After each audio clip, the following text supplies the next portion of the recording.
पटना से बड़ी खबर का रुख कर लेते हैं। फैजल खान को मिली बड़ी राहत। फैजल खान की गिरफ्तारी पर रोक लगा दी गई है। पटना सिविल कोर्ट ने लगाई है अंतरिम रोक। तो कोर्ट ने दंडात्मक कार्रवाई पर रोक लगा दी है। पुलिस को केस डायरी उपलब्ध कराने के आदेश। कोचिंग विवाद से जुड़े मामले में ये बड़ी राहत मिल गई है। तो बड़ी जानकारी सामने निकल कर आ रही है। फैजल खान उर्फ खान सर को राहत मिलती हुई गिरफ्तारी पर पटना जिला कोर्ट की तरफ से रोक लगा दी गई है। बीते कल हमने देखा कि किस तरह से उनकी तरफ से अंतरिम जमानत याचिका कोर्ट में दाखिल की गई थी और आज जब इस पर सुनवाई हुई तो कोर्ट ने फैजल खान को राहत दी है, गिरफ्तारी पर रोक लगा दी है।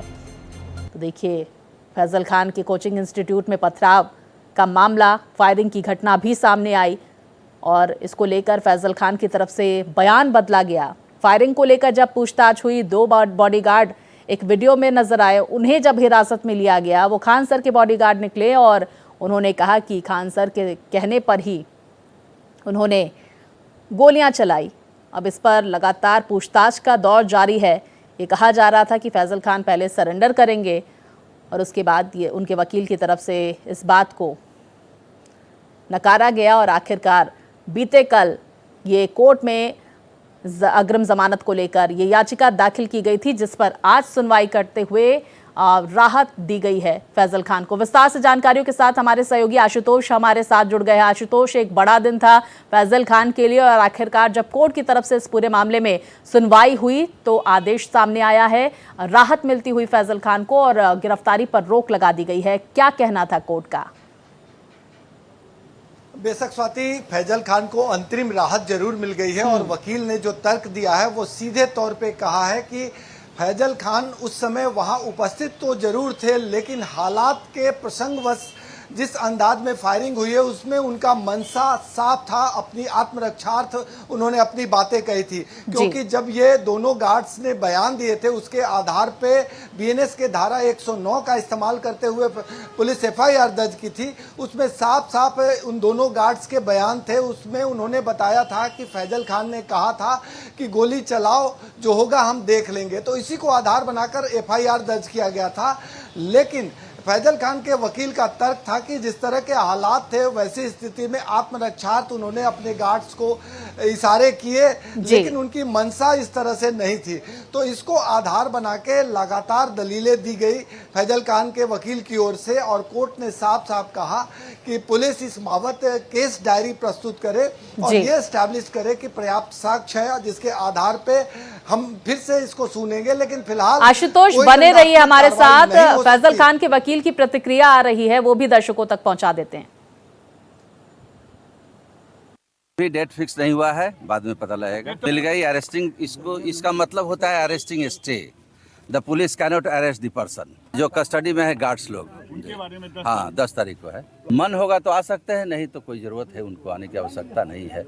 सुनना होगा तो आ सकते हैं, ऐसे कोई नेसेसरी नहीं है कि he will appear before the court. दलील दी गई, उसको एक्सेप्ट किया गया, अकॉर्डिंग टू लॉ प्लेस किया गया है, इसको एक्सेप्ट किया गया है, इसलिए इंटरिम प्रोटेक्शन अभी दिया गया है और बाकी आगे जमानत पर सुनवाई होगी केस डायरी आने के बाद। तो देखिए, हमारे सहयोगी आशुतोष लगातार हमारे साथ बने हुए हैं। आशुतोष, देखिए, फैजल खान के वकील की तरफ से कहा गया कि अब आगे इस पूरे मामले में सुनवाई केस डायरी आने के बाद होगी। हम ये भी आपसे जान लेते हैं कि क्या इस सुनवाई के दौरान फैजल खान की मौजूदगी कोर्ट रूम में थी और अगर कोर्ट रूम में फैजल खान नहीं मौजूद थे तो कहाँ वो हैं इस वक्त? इसको लेकर क्या जानकारी आ रही है? देखिए, फैजल खान कहाँ है ये किसी को मालूम नहीं है। इस पूरे प्रकरण में केस डायरी का खेल था, जिसको आधार बनाकर वकील आगे बढ़े और उन्हें राहत मिल गई। इस पूरे प्रकरण में गौर करने लायक बात है कि फैजल खान जैसे इंपॉर्टेंट पर्सनालिटी के खिलाफ बीएनएस के धारा 109 के तहत मुकदमा दर्ज होता है और देश के किसी हिस्से में पटना पुलिस को वो नहीं मिलते हैं। इसके अलावा मुकदमा दर्ज किए हुए 4 से 5 दिन हो गए और ऐसी स्थिति में अब तक पुलिस के तरफ से एफआईआर तो जरूर दर्ज किया गया, लेकिन केस डायरी कोर्ट के सम्मुख नहीं रखा गया, जिसका फायदा उनके वकील ने उठाया। वकील ने तर्क दिया कि जो केस एक्जीक्यूट किया गया है वो प्रारंभिक बयान के आधार पर एक्जीक्यूट किया गया है, इसका सुपरविजन नहीं हुआ है और ना ही केस डायरी तैयार हुआ है। ऐसी स्थिति में जो फैजल खान की मंशा थी सिर्फ आत्मरक्षार्थ थी और इसी को आधार बनाकर कोर्ट ने उन्हें एंटीसिपेटरी बेल दे दिया।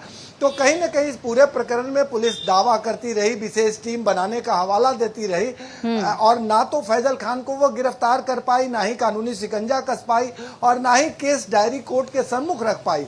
अब ये पूरा मामला केस डायरी पे डिपेंड करेगा।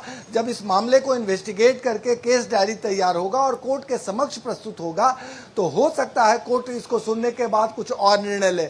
लेकिन फिलहाल जो वकील की दलील थी उसके आधार पे फैजल खान को राहत मिल गई है, फौरी तौर पे राहत मिल गई है और वकील ने दलील दिया है कि उनकी मंशा गड़बड़ नहीं थी, उन्होंने आत्मरक्षार्थ अपने गार्ड्स को आदेश दिए थे और इसी का फायदा उन्हें मिला है। जी बहुत शुक्रिया आपका आशुतोष, तमाम जानकारियां दर्शकों तक पहुंचाने के लिए। तो देखिए, फिलहाल फैजल खान को यहां पर राहत मिलती हुई अगली सुनवाई तक गिरफ्तारी को लेकर रोक लगा दी गई है।